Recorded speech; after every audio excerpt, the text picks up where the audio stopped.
going to be here, and I'd like to introduce you to Philippa Lewis, her talk. And just a quick HMS announcement first. If the fire alarm goes off, please gather in the car park next to the hotel. And I'll also ask you a favor, please, if you would leave the speaker, let the speaker leave the room first, because she has to go down to the book signing. Okay, we're indeed privileged to have Philippa Lewis delight us with a talk on her book, Every Man's Castle, a manuscript which has made architects, town planners, artists, interior decorators, homeowners and aspiring homeowners, amongst many others, sit up and take notice. It traces the history of British human habitations, cottages, country houses, terraces, flats, villas, semis and bungalows from the medieval hovel to the late 20th century tower block. Philippa writes with immense knowledge on all subjects of domestic housing in an exciting and captivating way. She is a social historian and a photographer with an eye for detail that gives her the enviable skills to write books which are enthralling readers in Britain and further afield. She lets generations of homeowners and tenants tell us about their homes in their own voices, quoting journals, diaries, memoirs, as well as movies, to allow us to time travel back to earlier periods in architecture, to see what it was like to live in houses whose exteriors are the fabric of our country and the backdrop of our present lives. On the historical front, also she helps us become aware of the political as well as the micro-political attitudes towards housing throughout the generations. Philippa began her career as a picture researcher, working for publishers and documentary makers before the internet took over such roles. After writing a dictionary of ornament with Gillian Darley, together they set up in the late 1980s the Edifice Photo Library, for which they photographed all possible building types in Britain and overseas, from the grandest to the most insignificant. These photographs featured in many books, magazines and journals. Philippa compiled Details, a guide to house design in Britain and British domestic architecture. The archive the archive this year has been transferred to English Heritage as part of the National Architectural Photographic Archive. Her fascination with domestic space has led her to look at the social history of how the British have spent their time in their gardens, in everything you can do in the gardening, without actually gardening, which is coming out in paperback next spring. Philippa is based in Somerset with her husband, the artist Miles Testlewaite. So it is with great pleasure that I now hand you over to Philippa Lewis. Please give her a warm welcome.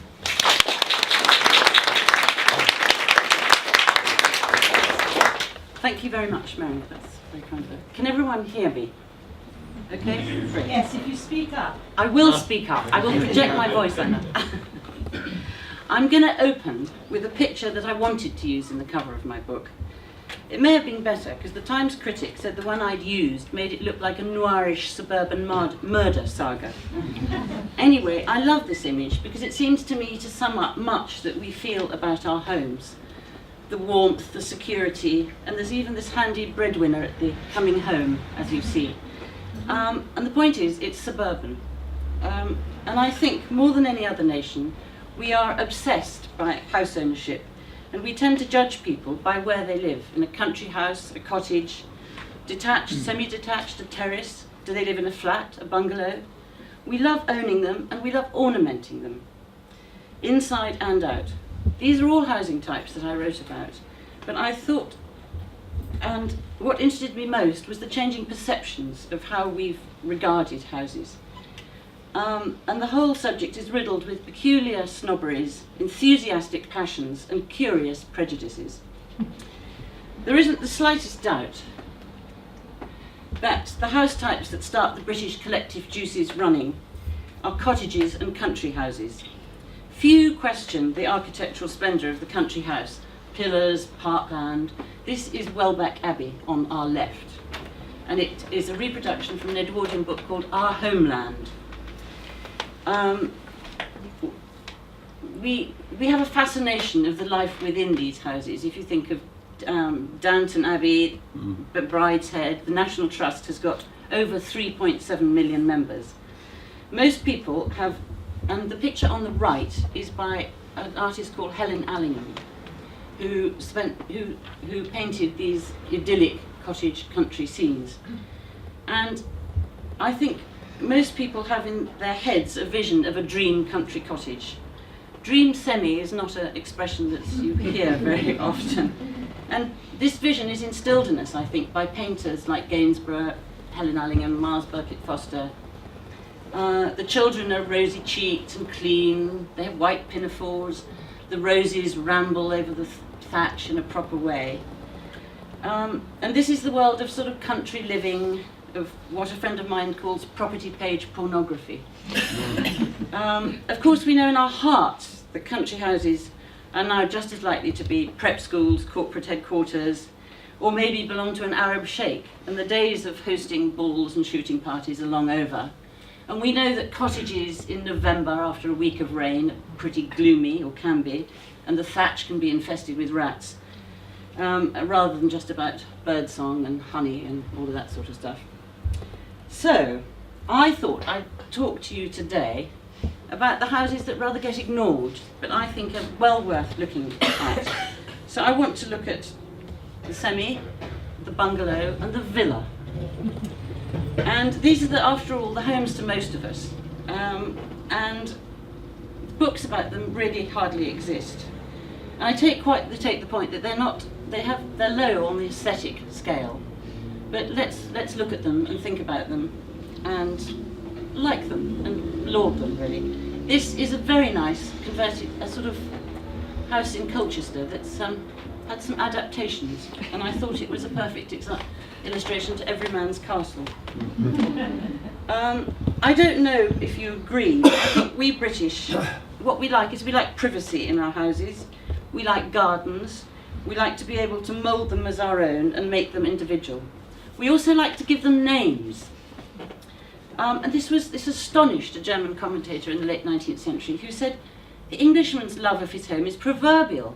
Many common expressions describe this. Home sweet home, east, west, home is best. And an external reflection of this, he wrote, is his habit of giving it as a name, which springs from deep affection. And Richard Gordon, the comic novelist, wrote about his suburb, Bromley. He said, "We would no more leave our house without a name than our dog." So two British obsessions in one there. This is a Punch cartoon of 1927 of a typical suburban street. And I'll read you I'm sure you can't read it. It says, Saturday afternoon in our suburb. The Laurels is talking to Mon Repos. And yes, Smythe, I've had my suspicions about that Clavelli. He persists for some time. I'm now convinced that he gives way to quoits. I think he's not going to play golf, he's going to play quoits. I like Mon Repos, Clavelli, and the Laurels, all very typical names. Unsurprisingly, Dickens accurately captures this British attitude to home in The Passage of Great Expectations, where Pip goes to visit Mr. Wemmick in his house in Walworth in South London. And he said, I devoted the next ensuing Sunday to a pilgrimage to the castle. And Wemmick has turned his little wooden house into a castle with a drawbridge and battlements. And on arriving before the battlements, I found the Union Jack flying and the drawbridge up. But undeterred by this show of defiance and resistance, I rang at the gate and was admitted in the most pacific manner. And Wemmick points out, which I think is crucial to the whole thing of home and what we feel about our houses, When I go to the office, I leave the castle behind me. When I go to the castle, I leave the office behind me. This was written in 1860, and it seems to me to catch the spirit of what we feel about our houses. What villas, semis and bungalows have in common is they are associated with suburbia. The virtues of town and country have always been clear, and suburbia, the third zone, has always had bad press, really. You know, country folk regard the suburbia as impossibly urban, and the townsman regards suburbia as terribly dull. The suburban ideal is to look out to the countryside, but to be close to town. And this popularity of suburbia has sort of led to their downfall in a way, because the rings go out ever wider and the rurality gets obliterated. That was why you were there in the first place. George Orwell described it as like gravy spreading over a tablecloth, which I think is pretty rude. But I think suburbia has its charms, and I give look, a lot of you look like you might have had ladybird books as children, and this is the ladybird book of our home, and this is suburbia, and I think it's rather charming. So we've got these critical voices like Orwell, but we also have affectionate portraits of suburban peace, and I'm going to read you this one, which was written by the architectural critic J.M. Richards, and he wrote it while he was serving in North Africa during the Second World War. On Sunday, the inhabitants remained to worship the suburban gods according to their special ritual, with all the sights and sounds that accompany it. The sounds especially, the music of lawnmowers, the snip-snip of garden shears, the barking of small dogs straining to be let off the leash of the first turning of off the main road, the squeals of a child that is being taught to ride a bicycle down the second quiet turning, the roaring exhaust as a girlfriend is whisked off for the day in the sports car, and the high-pitched chatter of a group that swings its rackets gaily as it strides on its way towards the tennis club. I give you this. I'm just going to have a drink of water, because I was very frightened I wasn't going to have these pictures. A suburb is essentially dependent on transport, since it's never been a place of work. And suburban pioneers of the late 18th and early 19th century used their carriages or hackney cabs to get into town. And the subsequent arrival of the horse omnibus in 1829-ish, followed by railways, trams, and finally the underground, meant that the suburb changed from something rather delightful and sylvan and elite to something attainable to many, and it descended the social scale in thereby and became rather disdained, alas. So let's start with the word villa. It has impeccable classical Roman credentials and described a country house near a town. Pliny the Younger built his villa in Ostia on the coast just outside Rome in the 1st century. And he wrote about it and he said, it's so convenient, I don't have to cut my working day, I can get back to my villa straight away, which is, again, so modern. And he waxed lyrical about his garden, which again is the perennial pleasure of the suburbs. This is Pliny in the 1st century. Further on, there are roses too along the path, and the cool shade is pleasantly alternated with sunshine. Having passed through these manifold winding alleys, the path resumes a straight course, and at the same time divides its several tracks, separated by box hedges. What we're looking at here is the actor David Garrick's villa at Hampton on the Thames. Lots of Georgians adopted the idea of a villa as a delightful respite from life in town. If you think of Chiswick House, Lord Burlington's villa, Alexander Pope, Garrick, Walpole at Strawberry Hill, Henrietta Howard. I don't know if you've ever been to Marble Hill. Henrietta Howard, the King George III's mistress, had a delightful villa on the Thames. And the great thing about the villa was that you had a garden but no responsibilities for an estate. You didn't have to worry about sheep or cows or, all that, or labourers. It was just a charming place to quickly nip out of town and enjoy. And Garrick built a lovely temple for to the genius of Shakespeare, which they used to have tea in and hang about in. So Garrick's mid-18th century villa, where he could be found, as he was described, laughing over tea under the walnut tree with his wife, was much like Pliny's. And it was a very attractive one, and it was what you might call aspirational in today's terms. And by the end of the 18th century and into the early 19th century, villas were springing up on the perimeters of cities as alternatives to living within the city or in the country.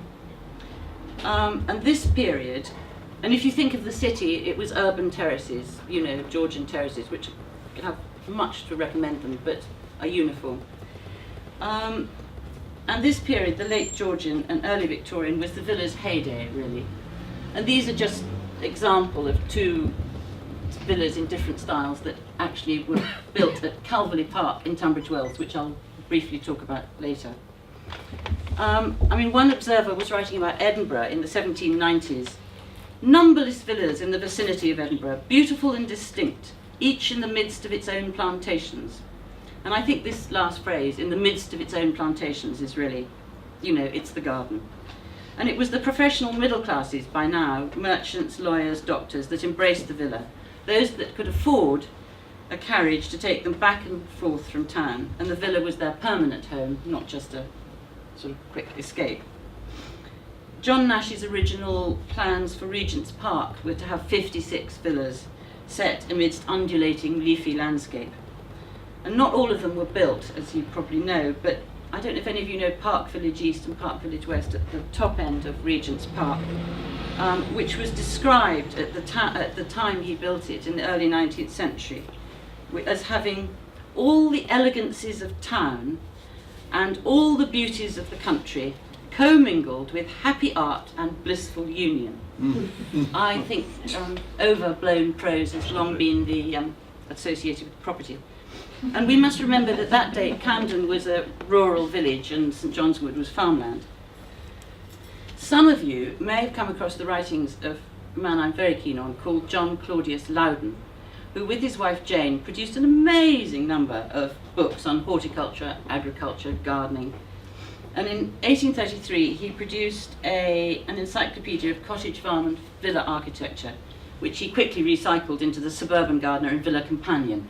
And here is a plate from it. And you can sort of see what the villa the sort of villa in, this is 1830s, was like. You know, you've got quite a big garden, but you've got a house there, you've got a house there, and you can see that the entrance to another house there.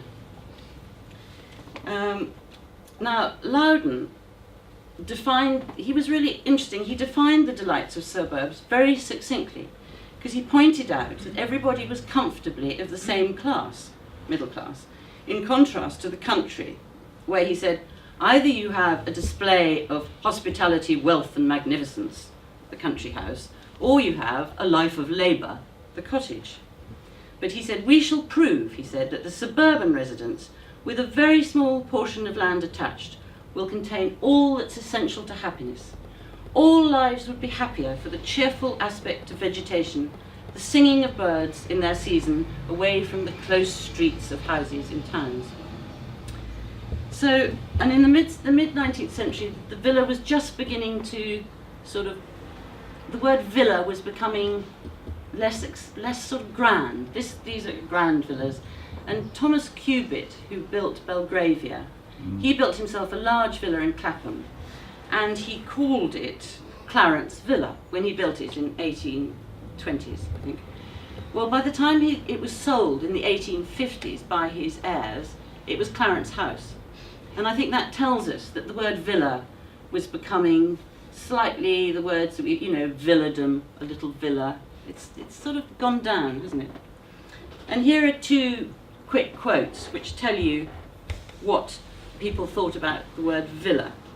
And this was the Builder magazine in 1877. Described villas, small, ill-built, ill-ventilated and ill-drained boxes, with which the owner referred to as his suburban villa. In order to pass between his suburban villa and business, he underwent the toil and anxiety of rushing to the railway station twice daily, and in the course of transit probably shut himself up in the foul atmosphere of a smoking carriage. And John Ruskin was absolutely vitriolic about suburban inhabitants. And he sort of had a mythical, he was particularly talking about Sydenham. And he sort of said, you know, there's a place called Montague Villa. And he said, this is how he described villa inhabitants. They know nothing of painting, sculpture or architecture. Of books they read Macmillan's Magazine on weekdays and on Good Words on Sundays, and are entirely ignorant of all the standard literature belonging to their own country or any other. The women and girls have no pleasures but in calling on each other in false hair, cheap dresses of gaudy stuffs, machine-made, and high-heeled boots, of which the pattern was set to them by Parisian prostitutes. The men have no faculty beyond that of cheating in business, no pleasures but in smoking or eating, and no ideas, or any capacity for forming ideas. So what we're talking about is Ruskin was writing this about people who lived in a harmless house in Sydenham. Now, strange times. Okay. That's just, I think, a rather lovely, it was advertisement for amateur gardening in about 1870, 80, I think, judging by the 80s, probably judging. And it just sort of shows the sort of, really, how nice it all was. You know, you've got your garden and you've got your vegetables and you've got your neighbours and so on. Now, we're going to look at the villa. Oh, down, sorry. Right, okay. So there is the villa. If you think of Garrick, this is what the villa, Garrick's villa, this is what the villa has become 100 years later. And this villa, this is Chandos Villas in Pinner. And the really interesting thing about Chandos Villas in Pinner was that it was bought in 1856, the year it was built, by Isabella and Samuel Beaton after they got married. So this was the house, this was their starter home. And Sam had been brought up in the city in Milk Street in a room in quite uncomfortable circumstances. And Isabella had an enormous step family, and at one point when she was a teenager she lived in the grandstand at Epsom, which I always find particularly fascinating. Anyway, they were a classic modern couple. They decided to commute to London.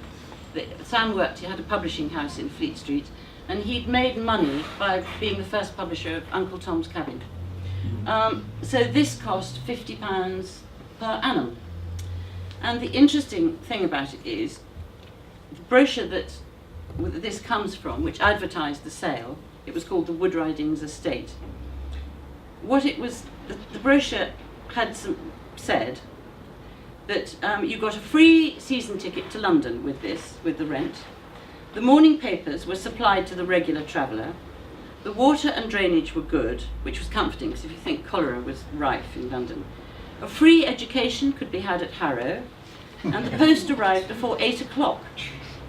And it says the country, which years ago could only be enjoyed by wealthy bankers and merchants, was now within reach of even minor clerks. Now, what's the next thing about we noticed about this? It's semi-detached. This is significant, and I'm just going to.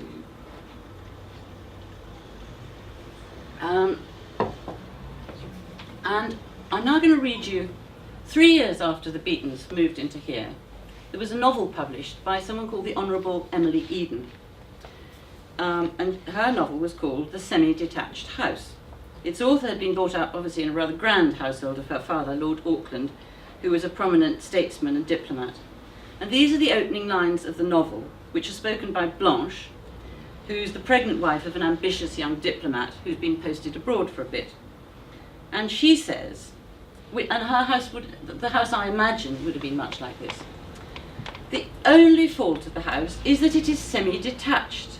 Oh, Aunt Sarah, surely you don't expect me to live in a semi-detached house, because I should hate my semi-detachment, or whatever the occupants of the other half of the house may call themselves.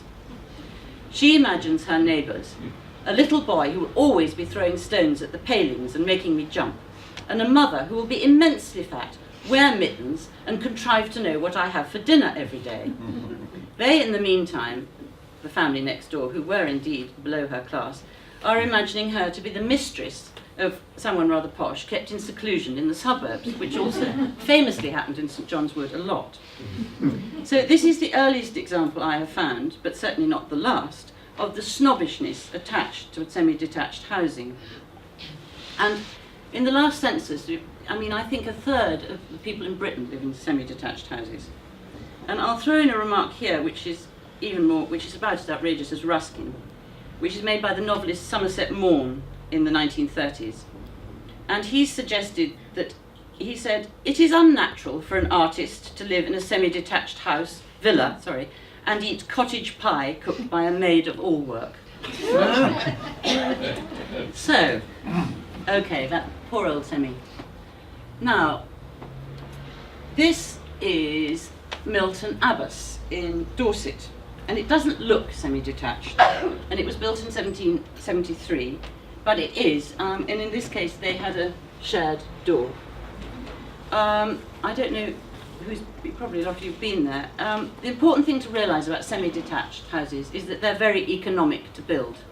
You've got 2 houses and 4 walls. And their early incarnation was as paired agricultural cottages. And Milton Abbas there at their most picturesque and beautiful. You may know the Earl of Dorchester actually ripped out the whole town of Milton Abbas because it spoilt the view from his rather grand house. So he built this picturesque village which was nicer to look at. Semi-detached houses. And while semi-detached housing was an economic prospect for developers, it's also easy to see how very attractive it became as a suburban form as the 19th century progressed. If you think about the default housing type at the time for towns, it was the terrace house. They had little individuality and an uncompromising tunnel interior with no light coming in from either side. But with a semi, you've got light and garden at one side. And while streets were often, terrace streets are straight and squares, as soon as you have semi-detached houses, you can make curving avenues and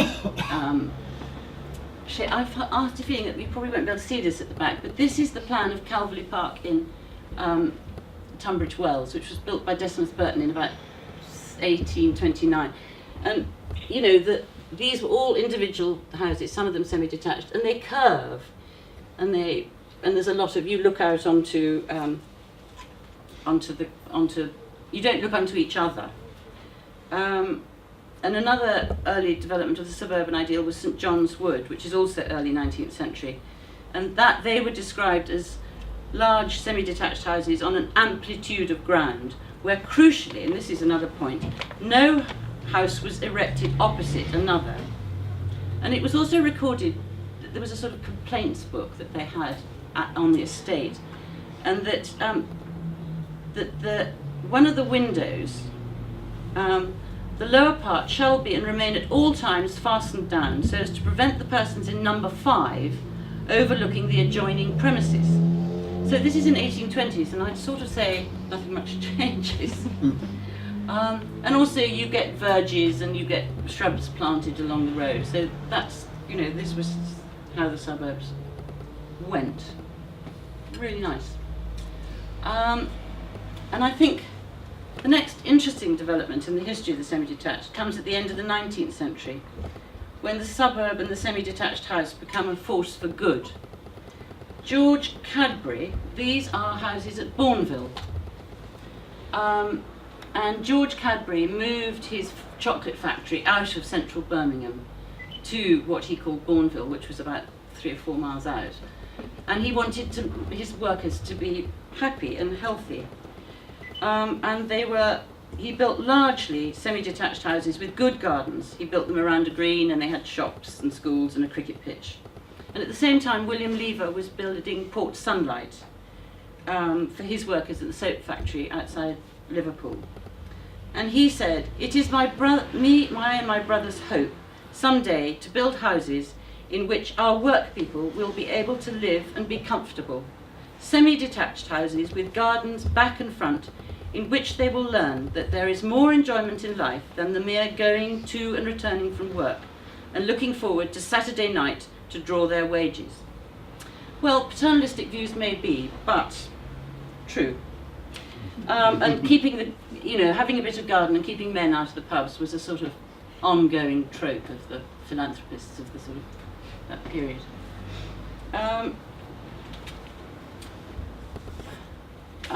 The other people pursuing this form of better housing were the thinkers and doers such as Ebenezer Howard at Letchworth Garden City, which I won't talk about because there he was trying to combine work and living and fun all in the same place. But Henrietta Barnett at Hampstead Garden Suburb. Her aim there was that all the classes should live in healthy suburbs, workers and middle classes together, and it should have a life and culture of its own and not be dependent on access to the nearby city.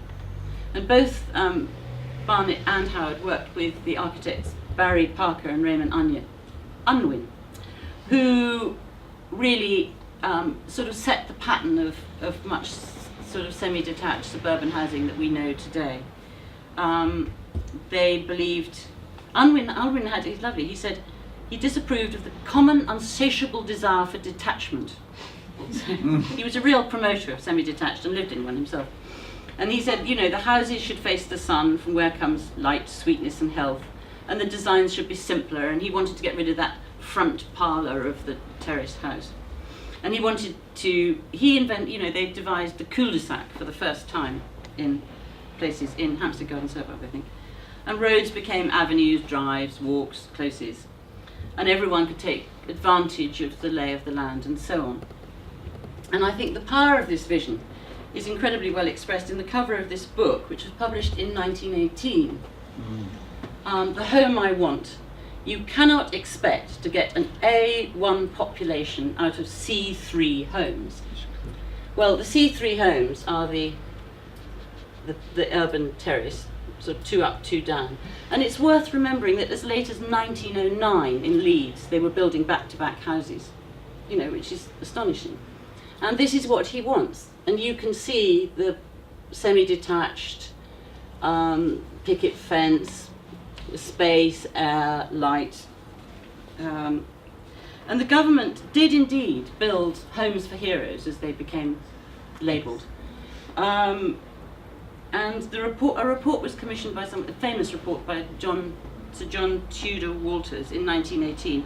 And he said that actually that's what the nation should be building. Low density housing, they should try and have 3 bedrooms and they should have bathrooms.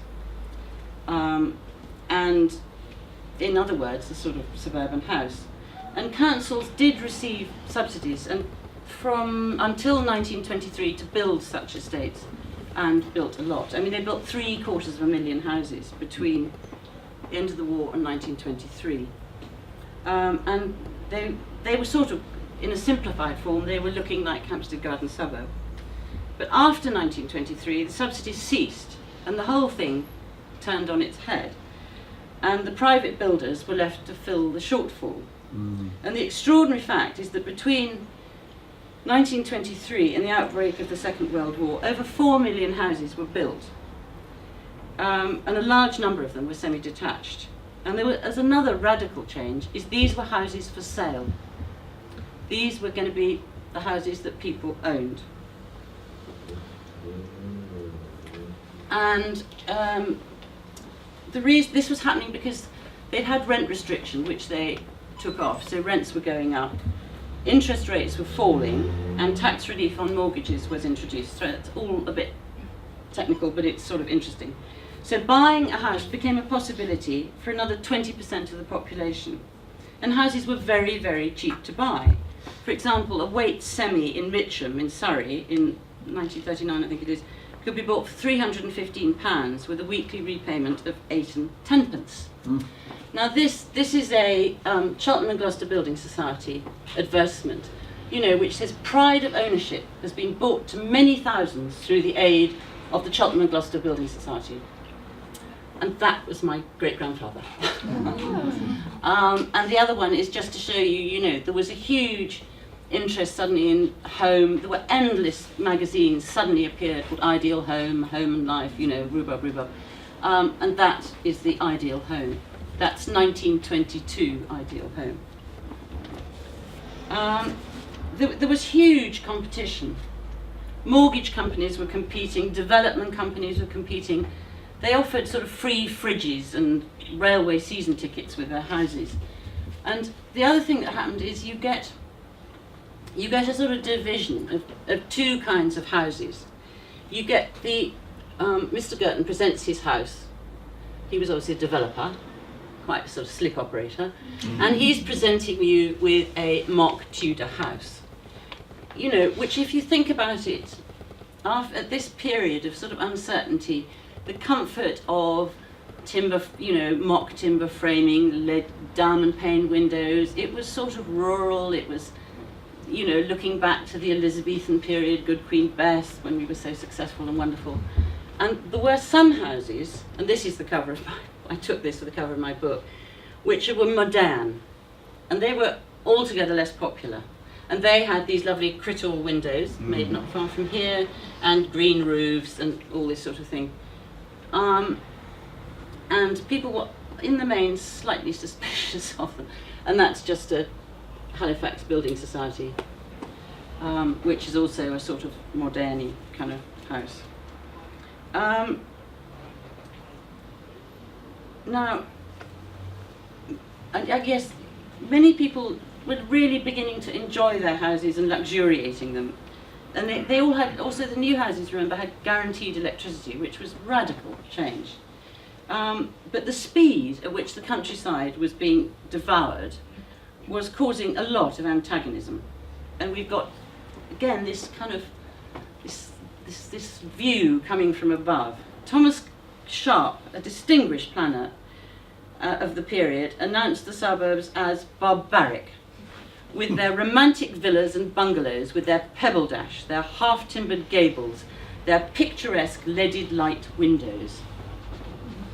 And a lot of you may know the work of Osbert Lancaster. This is from Pillar to Post, which is 1938, and he dubbed it bypass variegated. And listen to what he said about it. It's so sad to reflect that so much ingenuity should have been wasted on streets and estates that will inevitably become the slums of the future. That is, if a fearful, more sudden fate does not obliterate them prematurely. An eventuality that does much to reconcile oneself to the prospect of aerial bombardment. I mean, it's pretty astonishing stuff, isn't it? And he said, note the skill at which these houses are disposed, which ensures the largest possible area of countryside is ruined with the minimum of expense. And I'll explain this a bit more when I talk about bungalows.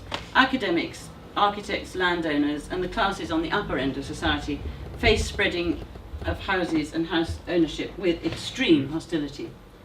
I mean, it was, that's from a book called Britain and the Beast, which was edited by Clough Williams Ellis in 1939. And I mean, you can see our new Great West Road and what has become of it. The same section before and after the strangulation of ribbon building. So, it is quite a shocking picture, but at the same time, you've got a lot of people owning their houses and being really happy in them. And I looked for a more positive view of suburban housing. This is a passage from J.B. Priestley's English Journey, which he made in 1933. And he says, the northern entrance to London, where the smooth, wide road passes between miles of semi-detached houses, all with their garages, their wireless sets, their periodicals about film stars, their swimming costumes, and tennis rackets and dancing shoes. You need money in this England, but you do not need much money. It is a large-scale, mass production job with cut prices. In this England, for the first time in history, Jack and Jill are nearly as good as their master and mistress. It is in England, at last, without privilege. So we can say that the semi represented the democratization of housing ownership. And I just thought, street in Hendon, what they were moaning about. It's not a great photograph, but it looks like a perfectly nice place to live. And I also heartily recommend a positive book by R.C. Sheriff called Green Gates, which is the only novel I found in which was entirely positive about moving to a suburban house. And it's a delightful novel. And one of the remarks, which is one of my favourites, is, "It's so nice to move into a house where you know no one's died in the bedroom." Love that. That house snobbery is inimical to our nation.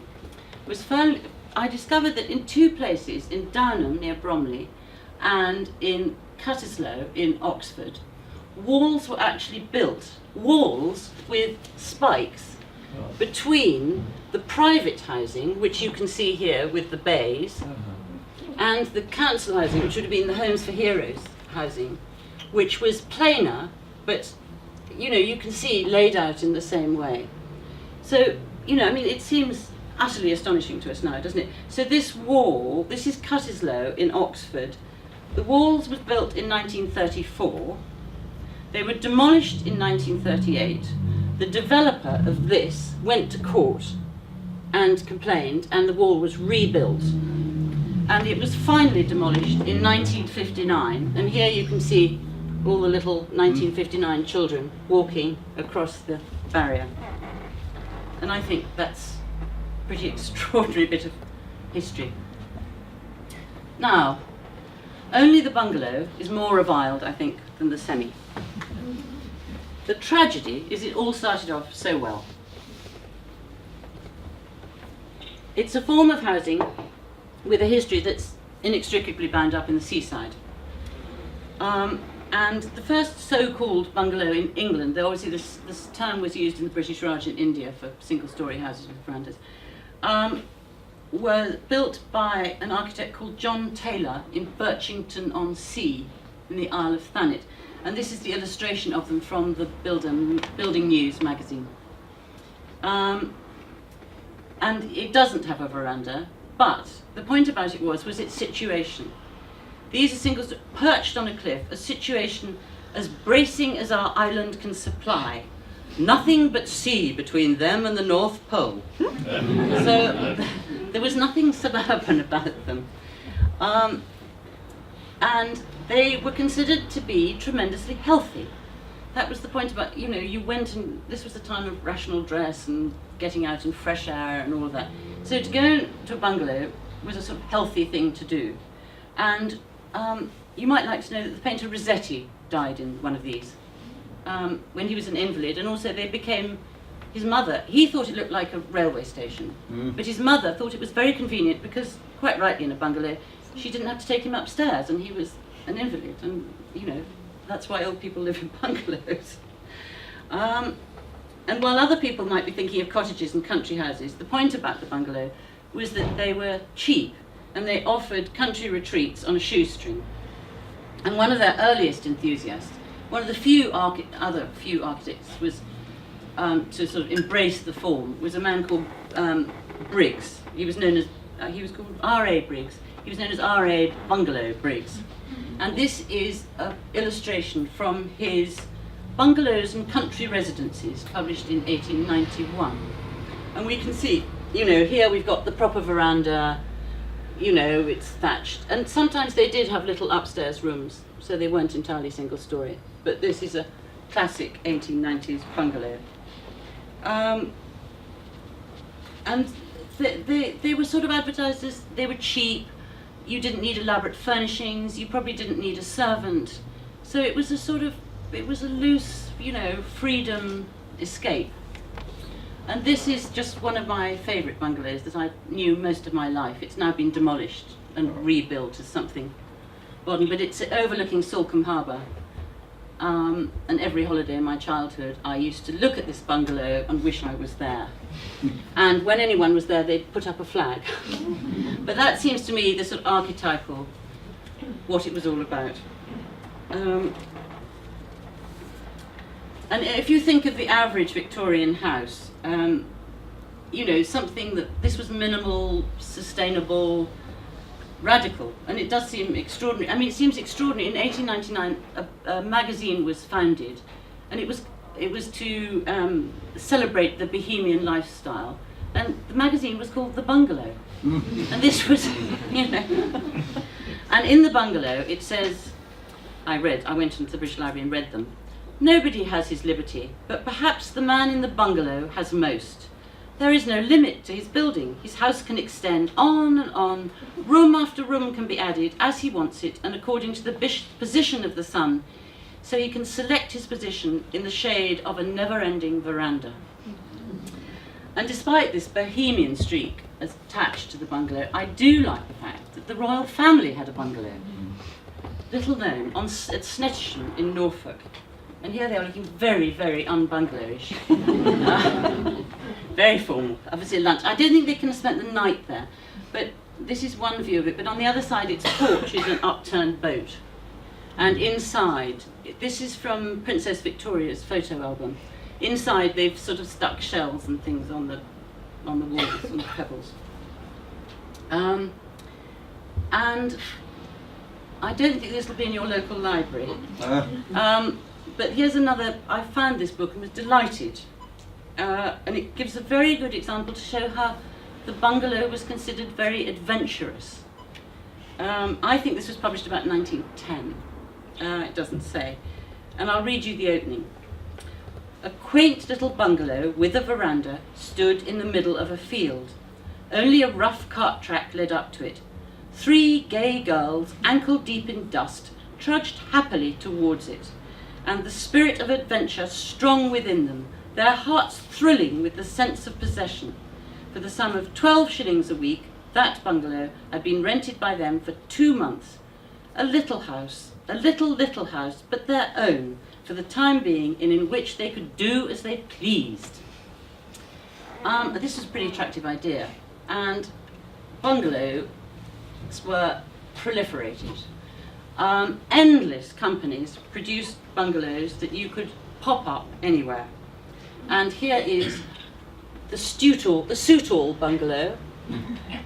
This is the Cosy bungalow, and it's sort of like the most economically bungalow is matchboarded inside with tongue-grooved and beaded boards and asbestos cement sheets.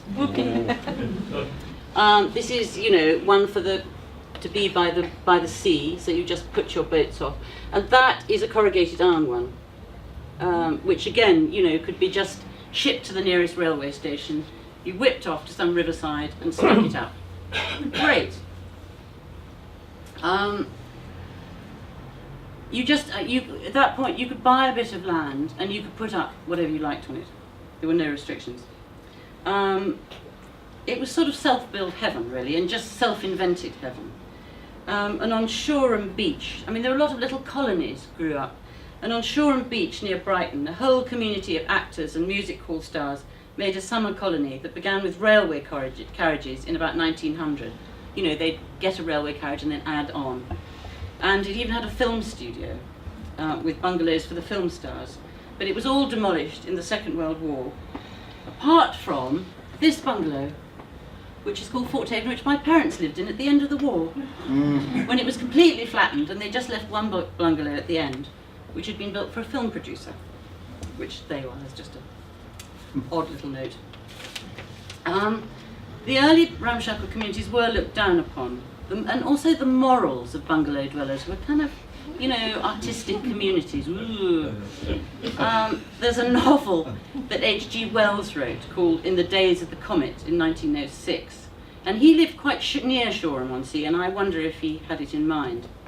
And he says, railway carriages turned into habitable little cabins, art muslin and banjos, Chinese lanterns and frying are the leading notes.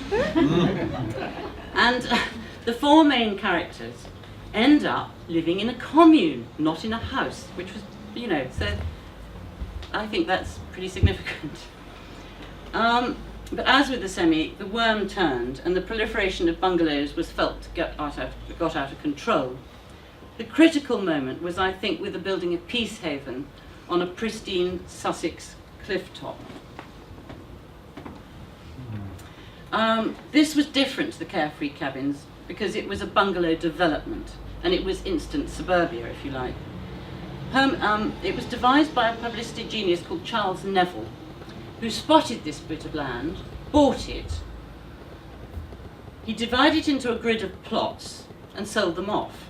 And as they weren't selling very well, because he was doing this during the First World War, he held a competition to think of a name for the new town, this new development. And the prize was a free plot. But he fudged the results, and in fact they called it Anzac-on-Sea, which was later chucked for Peacehaven because of the disaster at Anzac. Anyway, what he did was he announced 2,500 winners. So everyone had their free plot, but then he stung them for a 3-guinea conveyancing fee. So he got instant profit. The Daily Express took him to court as a fraud, and the point is he was a fantastic publicist, so everyone then knew about Peacehaven. And it is a pretty extraordinary place, and it is right on the cliff. And these are, you know, the white cliffs of not Dover, but Brighton. So suddenly, they weren't random buildings on unfrequented shores, but they were described as England's most disfiguring disease. Bungalows had joined semi-detached in the most hated list. Clough Williams-Ellis wrote that Peacehaven can be cited as the classic example of the ravages of this distressing and almost universal complaint. And the Dean of St. Paul's wrote an article when he cunningly called it bungaloid development, which was kind of clever because fungoid, you know, not very nice, and declared that, this was in 1927, he declared the whole country in 20 years will be spotted with bungaloid growths within which childless couples will sleep after racing round the country in motor cars. And Clough Williams-Ellis wrote, the trouble about these newer weekend visitors, and a greater number of those, is they are by habit and occupation urban in sentiment and alien to the district. No, we don't really like the word alien, do we? It's pretty. So that's Peacehaven as it was. But this is rather a charming photograph, which belonged to a family of someone called Frank Parks, who was one of the first people to build a bungalow. And actually a lot of them grew vegetables, kept chickens, and, you know, they weren't alien to the country, and they settled there, and it was obviously rather, and I think little boy and the milk's being delivered. Reading about all this fury about bungalows, and this was the sort of, Peacehaven was the sort of thing that started the, the Council for the Preservation of Rural England. There was a huge backlash. The complainers were upholders of the status quo, who felt that the countryside should really still be in the hands of the landowning classes. And they were objecting to what they thought was bad taste, you know, pink asbestos roofs. And as one writer wrote about the Thameside bungalows, he described as wooden shanties dignified with the name of bungalows, with their fluttering flags and enamel terraces impart a tawdry flippancy to the banks of the river. And Jaywick was another. I'm going to shock you with this photograph. Jaywick was another resort, which was a development again, but it was, you know, it was for Londoners to come out and have a breath of fresh air. And if you think what life in London was like in the 30s, you know, it was pretty tough. And in fact, my childminder's father was a taxi driver and had a Jaywick bungalow, and she described, you know, as the summers in Jaywick as being the most blissful, happy kind of times. I mean, these. You know, I know this, you come to look at pretty pictures. And this, but it does give you an idea that the sort of freedom that something like this gave you to just decorate it however you wanted. And I think this man might be Irish. It's a sort of, I like to think of the bungalow as a medium for sort of self-expression. The so-called plot lands were another chapter of the history of the bungalow. A lot of farmers were toward agricultural depression. They were very happy to sell off plots of land, and they were advertised in the East End. For example, in the Kingsland Gazette in the East End, plots of land in Dunton Heath near Basildon were advertised for £5 a plot, and they were bought by East End families and who would sort of come out slowly and erect their bungalows. And this is a charming plan of the bungalow of the Anthony family, who lived in just off the Mile End Road, and they slowly built this bungalow, and it was called Aunt Helen, because their name was Anthony and the wife's name was Ellen. And I spoke to the man whose family built this bungalow, and he remembered, he said, what did he say? He said, "Oh yes, my sister and I spent long summers there, roaming the fields and lanes to our heart's content, and coming out of London." And in fact, their house in the Mile End Road was blitzed, and they moved here permanently, which did happen to a lot of the plot land. They then became permanent houses, but Basildon Council, I think, they compulsory purchased most of them, and they were all demolished. There's one left, which is a museum, which is rather nice to go and look at. There's only 5 minutes left. Right, okay, I've virtually got to the end. The swan song of the bungalow as a heroic edifice comes to the end in the Second World War, when the prefab, as it was known, provided emergency housing for thousands. They were hugely admired and loved by all who lived in them. Neil Kinnock lived in one and said all the neighbours came and looked and thought it looked like a spaceship. And it was interesting in early design in constricted space. And they were only meant to last 50 years, but owners are still fighting for their survival now. So I like to think of the bungalow as standing for freedom. Here's a local one in Felixstowe Ferry, which seems to me it's very jolly. I think it's very nice.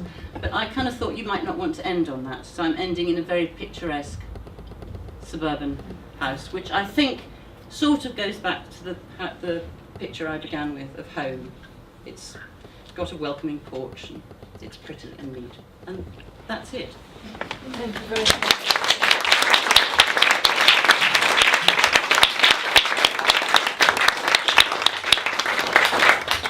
I'd like to thank Philippa Lewis, and thank you also to the audience for attending. Thank you. Sorry, I've gone on terribly late.